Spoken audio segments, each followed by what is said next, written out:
Behold, your Lord said to the angels, I am going to place a vicegerent on earth. The Arabic word is khalifa. It means a representative or an emissary of mine. And they said, the angels said, will you place therein one who will spread corruption and shed blood, while we celebrate your praises and glorify your holiness? And God said, he said, truly I know what you do not know.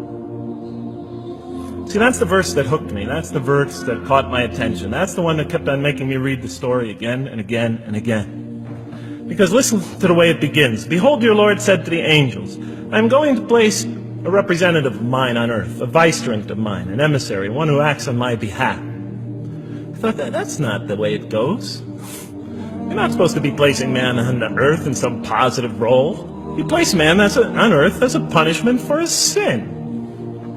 Clearly, I knew the author didn't quite get the point. But still, it was an amazing line. But then I come to the next line, and it says, and the angels say, will you place therein one who will spread corruption and shed blood, while we celebrate your praises and glorify you? I looked at it again. I couldn't believe the question. I looked at that and I said, exactly. That would be my question. Why would you create this being, supposedly for some positive role, when he's capable of doing tremendous wrongdoing? When he could spread corruption and shed much blood? Why would you create this violent and pernicious creature when you could create angels? As the angels clearly say, well, we, the angels, celebrate your praises and glorify you. They were asking one of the most fundamental questions in the entire history of religion. Why create you, man, this utterly fallible creature, this creature who could rebel against God's will, who could do such tremendous wrongdoing, who could wreak havoc like no other creature on earth, when you can make them angels? That whole question, everything that I ever thought, everything that I ever experienced, everything that I ever knew was in that question. It was as if the author took my life and wanted to pick out exactly the right question to humiliate me, to provoke me, to anger me. Why create man, this most destructive and violent creature, when you could make him angels? And then look at the answer. And he said, God said, truly I know what you do not know. You know, in modern parlance, we would say, I know exactly what I'm doing. I read that and said, what? You know what you do not know? You know exactly what you're doing? Well, please inform me. Tell me what you're doing. You can't just get off that easy. You can't just tell me you know exactly what you're doing. Not after what I've been through. Not after you made me this way. And then I realized, of course, I was arguing with a God I didn't even believe in. And that would happen several times as I read through the Quran. And sometimes I would just get into so agitated by what I read, I'd start arguing with this voice that I'm reading before me, that's calling to me. So we turn to the next verse.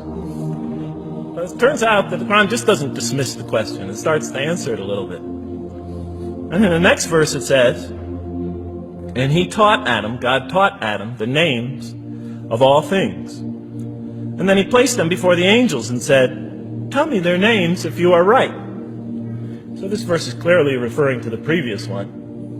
But notice what it says. And he taught Adam the names of all things. So here we see Adam is not only just a creature who knows how to name things, who's acquiring the gift of language, but he's also a learning creature. God is teaching him. And right here, right in this verse, and it'll come even clearer in the subsequent verses, that the very first thing that the Quran is going to emphasize here is man's intellect. He is a learning creature. He is taught. And what is he taught? What is one of the great intellectual gifts he's given in response to the angel's question? The gift of language. Because through language, mankind can not only learn, but he could learn things not only through his own experience, but he could learn things that other people have experienced of times and places that are hundreds, thousands of years and miles separated from him. And so that all our knowledge becomes cumulative. Every generation learning from the generation before it. I'm learning today from authors I read from other sides of the world that may have existed 2,000 years ago. And so we all contribute to our collective learning and knowledge. And so what I'll see later in the Quran, And the Quran will emphasize this again and again and again. Like in one verse it says, read in the name of your Lord who created a man out of a tiny creature that clings. Read, it commands the reader. For your Lord is most bountiful. Why is he most bountiful? What great gift did he give you? For he taught man the use of the pen, and through it taught him what he otherwise could not know. And he taught Adam the names of all things. And then he placed them before the angels and said, tell me their names if you are right. Okay, you have this objection you have this natural question about this creation of mankind. Here, this mankind is this human being, this human creature is a learning creature. He has many intellectual gifts. Here, I'm going to place these things before you. Tell me their names if you are right about man. And what did the angel say? Glory to you. We have no knowledge except what you have taught us. In truth, it is you who are knowing, the wise.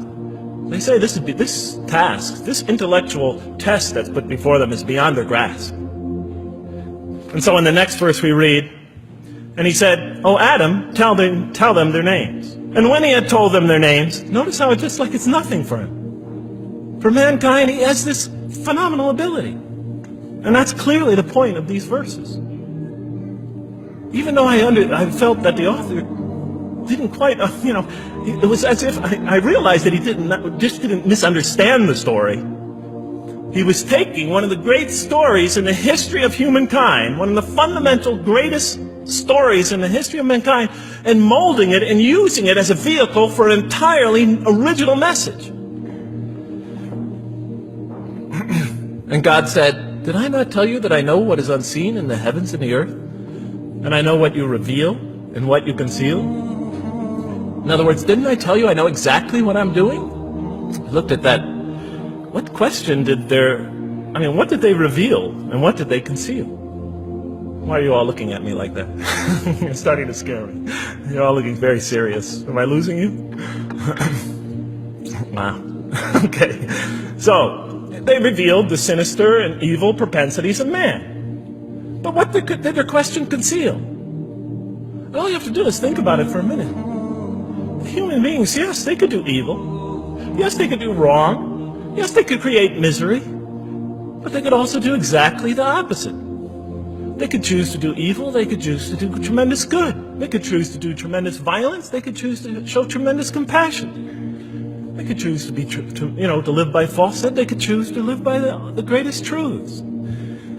So we go on to the next verse. And behold, we said to the angels, bow down to Adam, and they bowed down. But not so Iblis. Iblis is like the father of Satan. He refused and was arrogant. He was of those who reject faith. An interesting statement. And notice why Iblis does not bow down. He refuses because he was arrogant. We often hear what's the root of all evil? In the West, it's always money, greed, etc. Here the Quran says that, seems to be saying that the root of all evil is not always material wants. It's not always money, it's not always greed. At the heart of evil is arrogance. Putting yourself above all others. Of assigning to yourself special priority and neglecting the rights of others. O Adam, dwell you and your spouse in the garden, and eat freely thereof what you wish. But come not near this tree, for you will be among the wrongdoers. Then they make the mistake. But Satan caused them to slip and expelled them from the state in which they were. And we said, go all you down, some of you being enemies of others, will be adversaries of others. Some of you will be adversaries of each other, and on earth will be your dwelling place and provision for a time. Let's go back from where we started. First, mankind is being taught. We see he's an intellectual being. Then we show he's a moral being. Moral being means he's a being that's going to have to make choices.